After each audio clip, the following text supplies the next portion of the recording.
Hello team, this is Daniel Kennedy from Steadfast Construction and Design. Here we are at the beginning of week 4 of the Stanmore site. I'm going to show you what we've been up to. Found a few structural issues with the rear wing, and we're also on the prospect of insulating all the outside walls to get that APC up. So come let's show what we've been up to. There's been lots of movement here, as there always is on our sites, and I'm looking forward to showing them you. So the property is fully stripped off already. So as the client suggested, he wanted a back to brick. Personally, I felt that some of the plaster could have been saved, but they really wanted to just go all out and do the whole build for all time, not just our time. Brickwork is in phenomenal condition. Normally there are plenty of structural problems, but the main house is absolutely bang on. So these are the boards that we're using. We're using 72 mil and then 12.5 mil plaster boards, and that's what's going to go on the outside walls just to insulate. Unfortunately, Minton flooring is all coming up because we can't be saved. I'm not going to go down into the basement, but that's where the boiler room is going to be. Here we have the welfare and the site office. Have plans, and then there's been elements of the build which is quite strange, where there's double brick, and then maybe there was a door here at some point, but this was single brick, and there's been a few places where there's just single brick and there isn't double brick, so we've doubled that up. One of the things that I was really keen to save was this arch. So this arch does require a bit of work, but the original arch is going to get kept, and we're going to save both of them because they're quite ornate and they've been looked after and they deserve to be kept where they can. We've had the structural engineer out that's told us to wrap some of the joists that we find is very typical of a build this size it's required to do. Now here is where the main work has been done. So this is the extension. It was built fairly poorly. Go on mate, it's fine. We uprating the rafters at some point. We've taken the ceiling down, we've dropped the ceiling. What's going to happen here is we're going to put a new roof on it. All this wasn't done, as is typical with these types of builds. There are modern regs they're just not adhered to. So as we're improving upon the existing, we don't have to bring them up to modern regs, but we will make an attempt to get them safer for the tenants. Here we're going to have like a 2-bed flat. So back there is going to be a room. In here is going to be a room, and there's going to be a door here. So that's what the client's got planning for. We've got a door here that's going to go into the garden. So these lucky sods are going to have this whole garden to themselves, that's been stripped off and cleared. So be a nice unit. Here we've saved some of the blues because they're really quite ornate. These are very expensive. So what you've got to understand is all these old materials, they were much more robust because materials and labor are cheap. So we've had people that chuck these away, but these blues have been here for maybe like 120 years. So throwing them away, like you couldn't, like it's really expensive to get building materials that are this sturdy, and they're going to last another 200-300 years. And the great thing about bricks is that they as they age, they look fantastic. So we'll be placing them on the ground where we got them from. These are actually roof tiles from Coventry, from another site. So I do my bit to try and save the environment because we cause a lot of destruction and mess. So wherever we can, we will recycle materials. And a really good point is I could have just taken this because the client wouldn't have known, and then just charged the person here the money. But I didn't, because I'm a bloody good guy. I actually just charged them the delivery fee, and then the money for these materials went to the client because it's theirs. And then why did I do that? It's because there's a sort of, it pays dividends in the long run. I'm asking these people to just let me charge cost plus 20%. So if I'm not 100% honest, or I do anything snaky like that, like these tiles, the investors that bought that deal.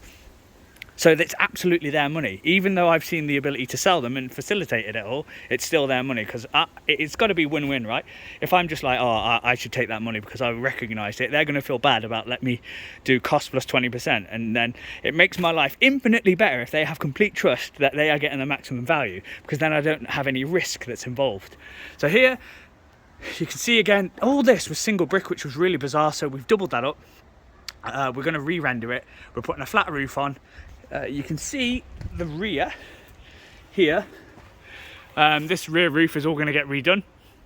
The actual roof up there is in pretty good condition, so we're not going to be changing that unnecessarily. There's a good 10-15 years left in there. The lead work around the chimneys in pretty good nick. The windows are all going to get changed.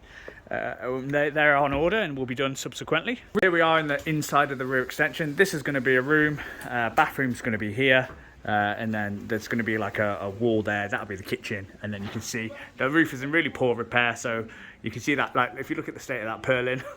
So we're going to basically uprate the rafters so we can have pan tiles. That purlin will eventually come down. And then this will be a nice unit. We're fairly quick in terms of dealing with all the structural works. And then it'll be first fix plumbing, first fix carpentry and all that jargon. I suspect that we will have that roof and the wall back on by the end of next week. But let's go upstairs.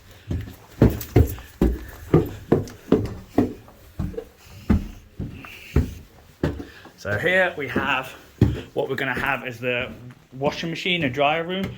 We'll have a washing machine and dryer there, washing machine and dryer there, and then that can be the shed for the whole house. This is going to be a unit. Kitchen is going to go here. Bathroom is going to go here, so this has been cut in. We're going to swallow that up. We're going to have a shower here, toilet here, or sink there, and then maybe toilet here. So it's going to come out here a little bit, but that'll be fine. And then we'll have the kitchen across the back there. This is a really big unit. So here we have the bathroom, and then the kitchen's going to be there. And then this will be the living space. You can see, really nice units. And here we are at the top floor. So units are a bit smaller. You've got the bathroom going there, and then the kitchen will be along there. We're going to insulate all these rafters. We'll have 100mm plasterboard, Celotex, and then insulated plasterboard over the top. And then here, we're going to put a vellet because it's really dark, as you can see. Bathroom there, and then the kitchen will be coming either along here or along there, depending on where we can get the bathroom. But you can see there's obviously a much smaller unit here. And then here, we're going to, because this is the hallway, we're going to have like one of those velluxes that suck out all the air from the corridor if there's ever smoke in here. I think it's called an FRV. We're going to bring out this here, so we use more of this space in the unit to allow us to have the en-suites how we like them. Beginning of week 4, as you can see, plenty of progress. As with all these jobs, it always seems that the first couple of weeks everything explodes and loads of movement happens, loads of change. What will eventually happen is this will slow down as we begin to do the more delicate things. It's very easy to take things apart, much longer to put them back together. We have once the structural works are done, we'll have the sparks, the plumbers, and the chippies. The chippies are going to be basically starting now to do the first fix, because that needs to be done prior to the sparks and the plumbing work. So they're coming on site for Tuesday, so they're going to start doing the stud work, which will be exciting times. And then what's going to happen is once they've done the stud work here, they're going to be going to COV to help out there and do all the internal stud work there, ready for the borders. So it's lots and lots of movements happening. We need really to make sure that the whole progression of the job with all the sites are managed is an element that's quite new to us. So we're having to delay other things because we need the guys here and there. So how we do that is we have a priority list. Obviously Lincoln's number 1, then it's Coventry, then it's City, then it's here, because that's the order that they start, and as the jobs get finished, that's when they are bumped up the priority list. So if the chippies are needed over at Cov, they will be going there before they come here, for example, and that's how we run it. So the great thing about this one is I'm not involved in it in any way, shape or form. I just do tweaking here and there, trying to stay as little of my input as possible, because this is a copy and paste. It should be a really easy job for the team to deliver, and I'm pleased to see that things are going the way that I expected. Hopefully the client feels that way as well, and I'll be sure to get a review from them after. So right, thank you. There's going to be a few more videos as well. I'm going to keep the gaps a bit longer because there's not going to be much change until we get the boards on, etc. So we'll go from there. Right, cheers.